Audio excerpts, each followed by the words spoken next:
Today on In the Woodyard, I'm here with Mike from K&L Firewood. There it is right there. It says K&L Firewood, so this must be the guy.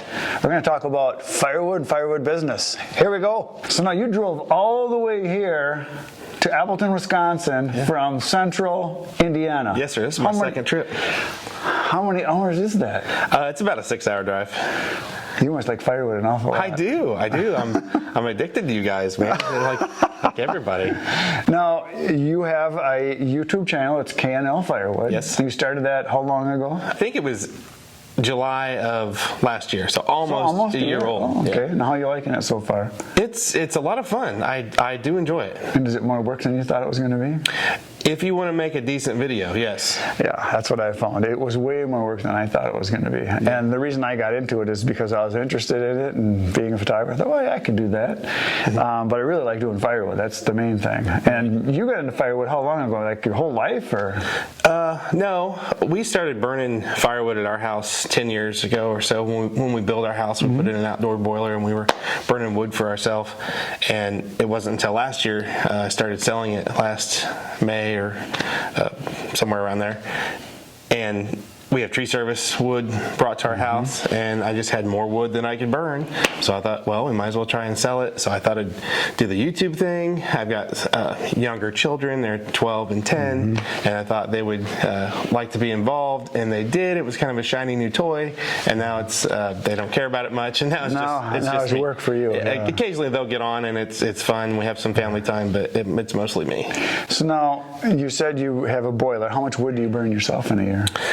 Depending on the winter and what material you're burning, but somewhere between 7 and 10 full cords. So you have a bigger house, I'm guessing, or just not insulated good, or you just no, 1,000 degrees? No, it's a pretty big house. Oh, cool.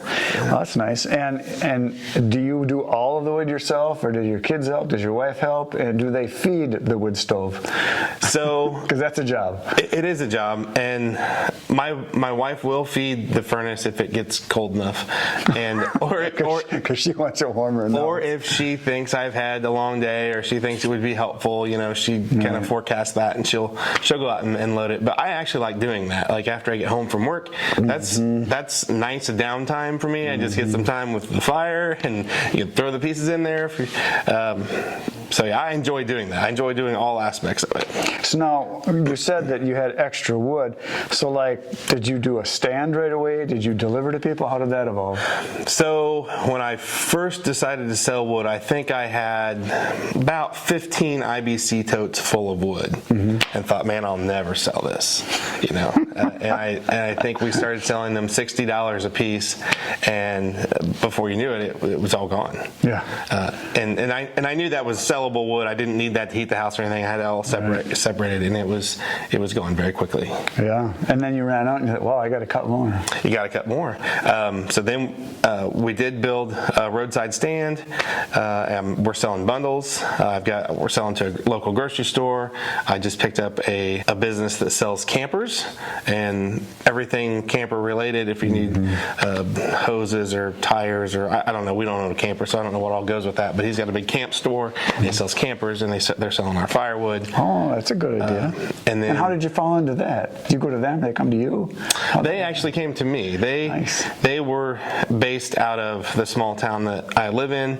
It was where I also sell the bundles to the grocery store. So he had purchased a bundle of firewood at the grocery store and contacted me and said, man, I don't know how your wood burns so well, but it does. Because it's dry. Yeah, you're right.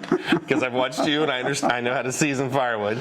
So he contacted me and said, well, we were going to sell firewood at the store, and we want yours. I was like, all right. Awesome. Yeah. That's great. So do you think volume-wise you're as big as you can get? Do you want to get bigger? I would, because I enjoy it so much. I would like to be bigger. But what's holding you back? It's time? Time. Yeah. That's what holds a lot of people back, is you just run out of hours in a day. Yeah, right. For me, I wish I wouldn't have to sleep. I mean, a lot of people enjoy sleeping. I'd rather be doing stuff. I wish I could just go 24 hours a day.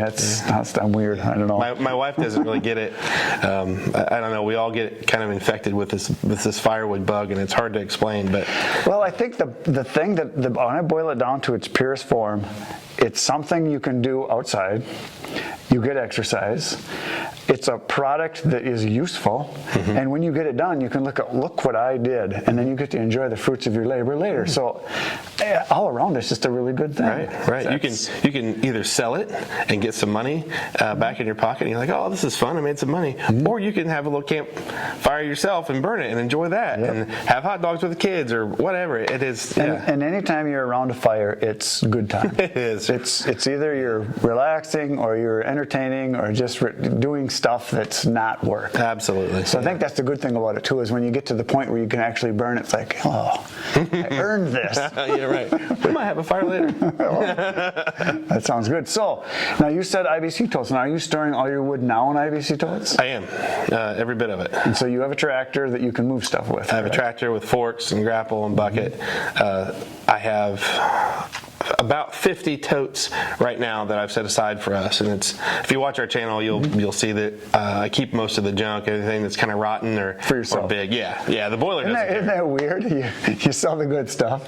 Get rid of it. I mean, you sell the best wood and keep the crap for yourself. Yeah. And the more you do it, the more picky you become.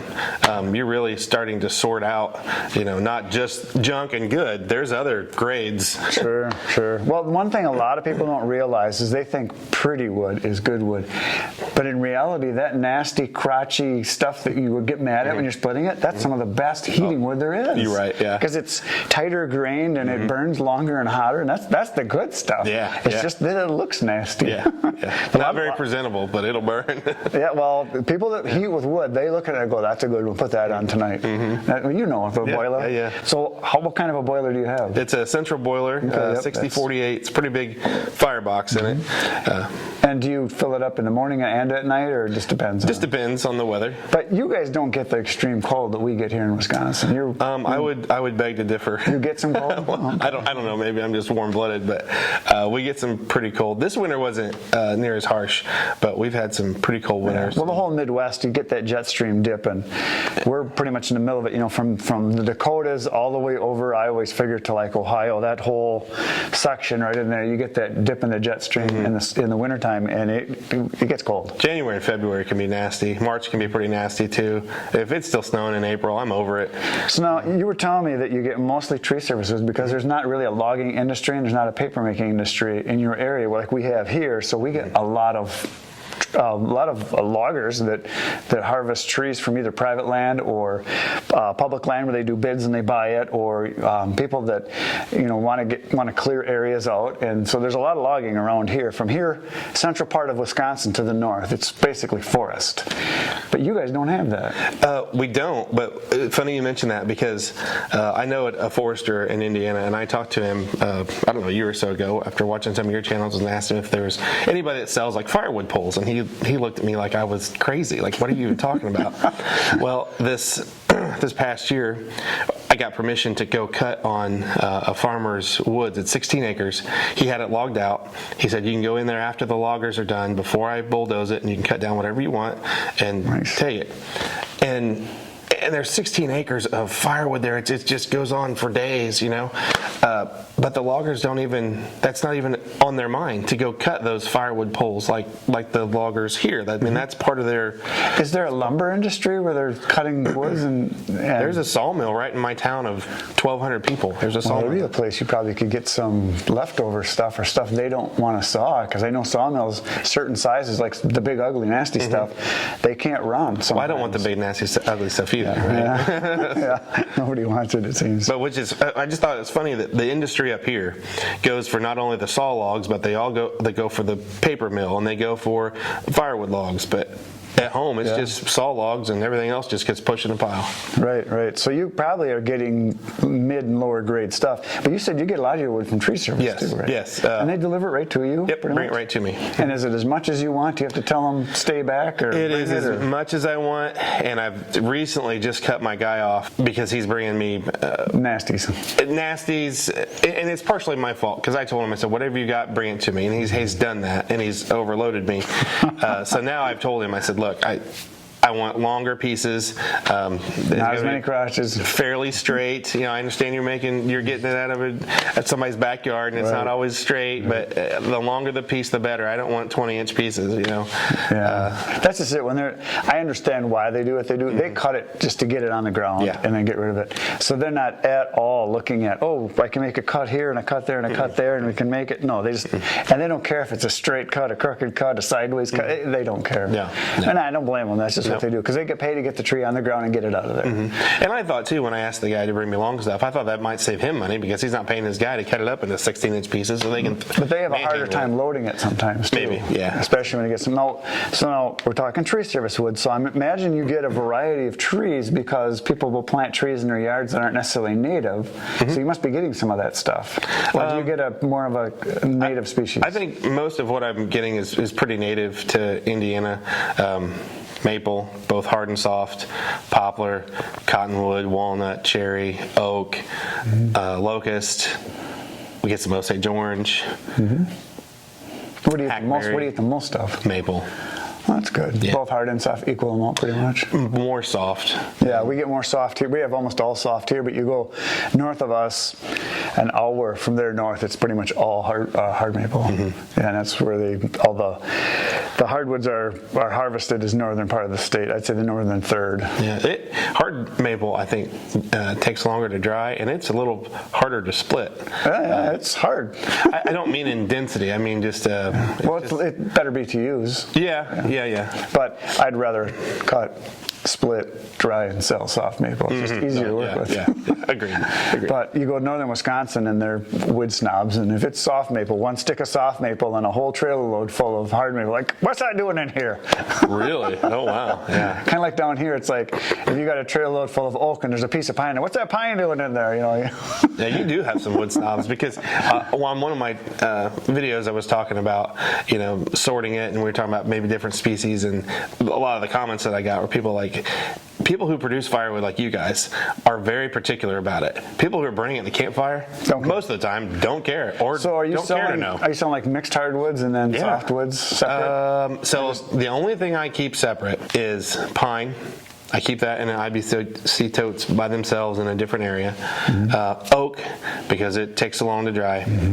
And Osage orange, because it burns so hot. I try to keep that for ourselves to get the BTUs out of it. Plus, if you've ever burnt that in a campfire, it kind of pops and sparks. That's services, so I try not to sell that to anybody. Hoard it for yourself. Yeah. Good. I'm doing the labor. I might as well. The fruits of the labor. So, when you first started, did you have any vision of having the sales that you do now? No, not at all. We've done a lot of things that I didn't have the vision when we started. The YouTube thing came along. Right. We've since LLC'd the K&L. It just, I guess it's like any other small business. It's just kind of an idea, maybe a hobby, and then it just kind of grows. I think the reason that firewood businesses in general are pretty successful, there's very few people willing and able to do the work. Because it's work. It's a lot of work. It certainly. And it takes a lot of time, and most people don't want to spend the time on it. But for people like us that like being outside in nature and doing something, productive every day, it works. And if you get paid to do it, that's the bonus. I wouldn't say I would do it for free, but because I am, like most people, I like to make money.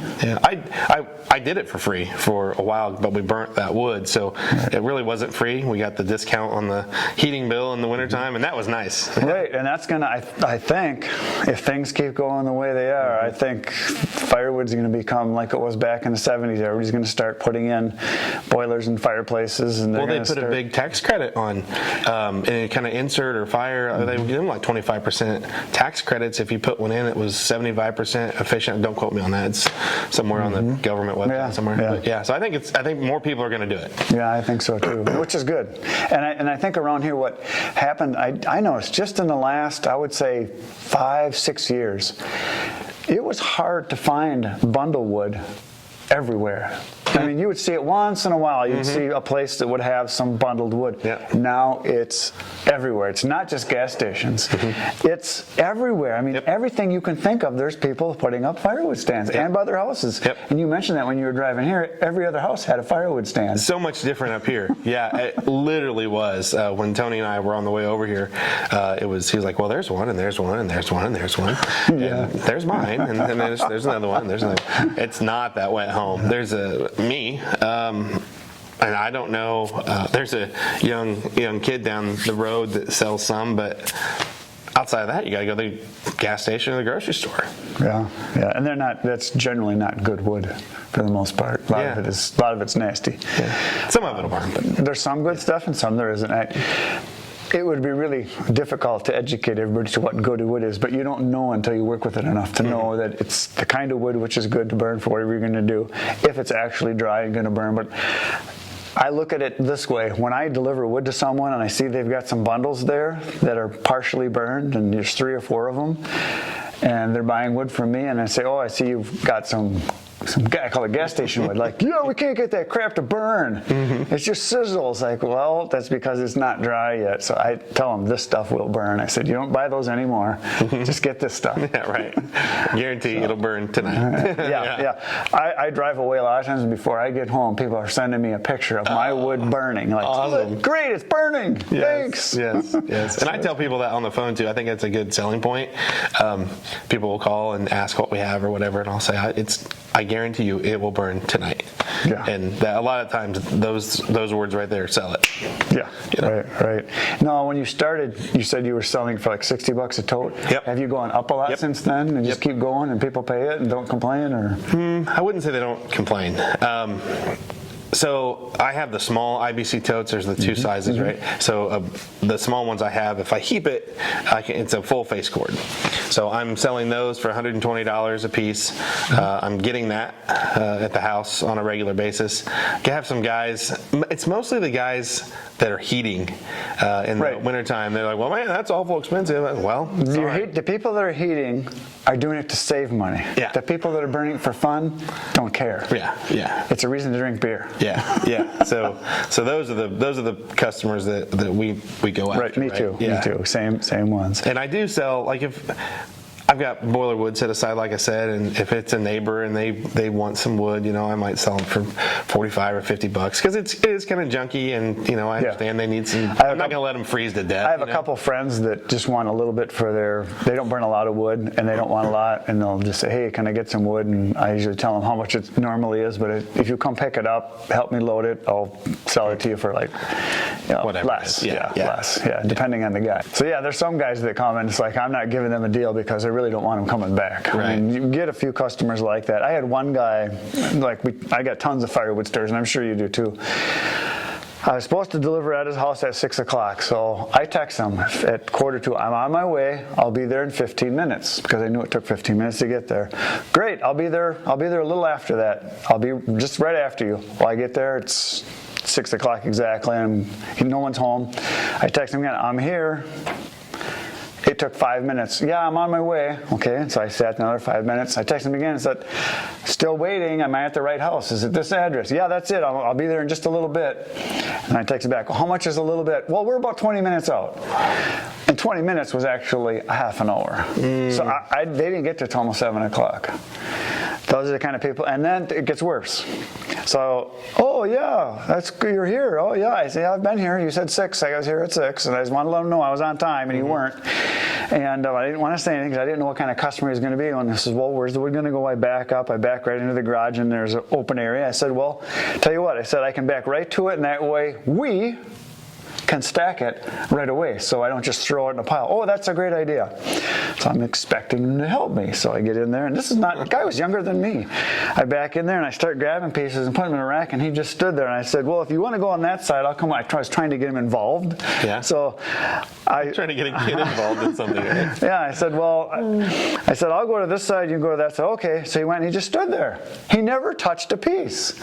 Oh my goodness. Oh, that was bad. The only thing he did didn't do was try to dicker on the price, you know. But yeah, I never sold to him again, and I remember what he looks like. I remember where he lives, and I even remember his name. And if he calls, I'm not going. So he's not called. He's not called back. No.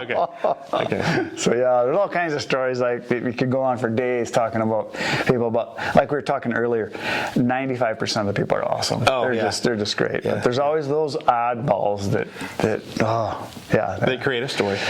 yeah. And the 80-20 rule comes into great effect right there, because, you know, 80% of your people are fantastic, 20 aren't, and those 20% are the ones where you put 80% of your effort into to make them happy. Sure. To try to win them over, because we're weird that way. That's how people are, but it's interesting. Well, that's great. Anything else you want to tell me about your firewood? So now with your totes, are you putting them into the truck in the totes and then delivering them in the totes and then dumping them, or emptying them, or do you empty them out of the totes? How do you handle all that? I don't deliver.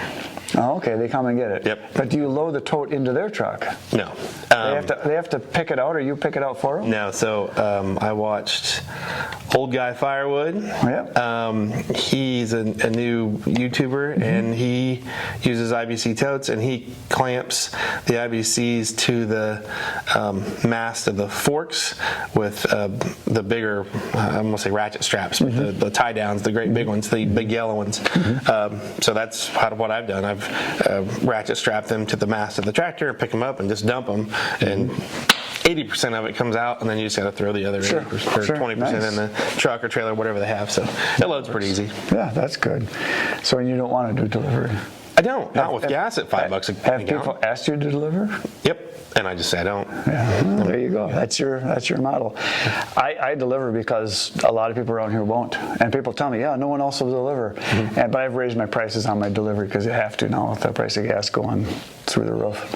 Yeah, I had Telling Tony, I had a guy call me from about an hour away. He called me, and I didn't listen to his voicemail for like 4 days later. And I called him back, and I said, man, I am so sorry I didn't return your call. Did you find some firewood? He's like, yeah, I bought some from the gas station. It's going to get me by. He said, but I'm just looking for a little bit more. How much do you have? And I was telling him what we had and what our prices were. And he said where he was coming from. I said, oh my gosh. I said, I'm not sure you want to drive, an hour to our place to get wood at $5 a gallon. I said, I'd love to have your business, but there's surely somebody between me and you. And he said, you're about the only guy that called me back, so I'll probably come out to your house. So I've had that too. He's going to drive to the house. I've had that too, where people will say to me, oh, thanks so much for calling me back. No one else has called me back. I've called 4 places. You're the first one. Yeah. You got to call give customer service. You got to get on it right away. I try to as soon as I can, and I try to offer delivery as soon as I can, so that I'm like, yeah, I can do it today. Really? Delivery? Yeah, I bring it today. Really? And yeah, or I can bring it first thing tomorrow or whenever. I try to get on it right away, and that's how I get a lot of my customers.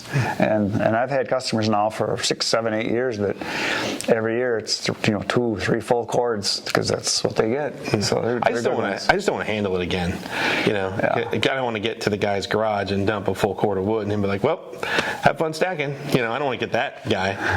Well, I do some stacking. I delivered a full cord about 2 weeks ago to a guy, and it took me 40 minutes to stack it, and I got $60. Yeah. So I'd rather have the 40 minutes. There you go. See, I like to exercise. I do too. But yeah, and I don't stack that much. It's generally for an older person, and a lot of times it's a widow, older lady lives alone. They want it stacked. That's what a lot of people that want me to stack it. But a lot of the people I sell to that get larger quantities, it's family and they get kids. Oh, yeah. And your dad's usually like, kids! Right, right. Get it in there. Right. And he doesn't even touch it. Yeah. One guy I delivered to last year, I backed up, I dumped the trailer load full, and he says, bring me another one. I said, when do you want it? He says, can you bring it today yet? I said, sure. So I went back. By the time I got back, everything was in the backyard stacked. I said, how'd you do that? He says, well, I got 3 teenage boys. I said, oh, here, I thought you did it. Oh, my God. He says, I never touched a stick. So I said, sounds like you're raising them right. Yeah. So that's it for today, folks. I think we talked enough. Tomorrow you're going to come back 5:30 a.m. to watch another video because I have one every day. And if you can't wait that long, 700 videos are on my channel waiting for you to watch. Good night, Irene.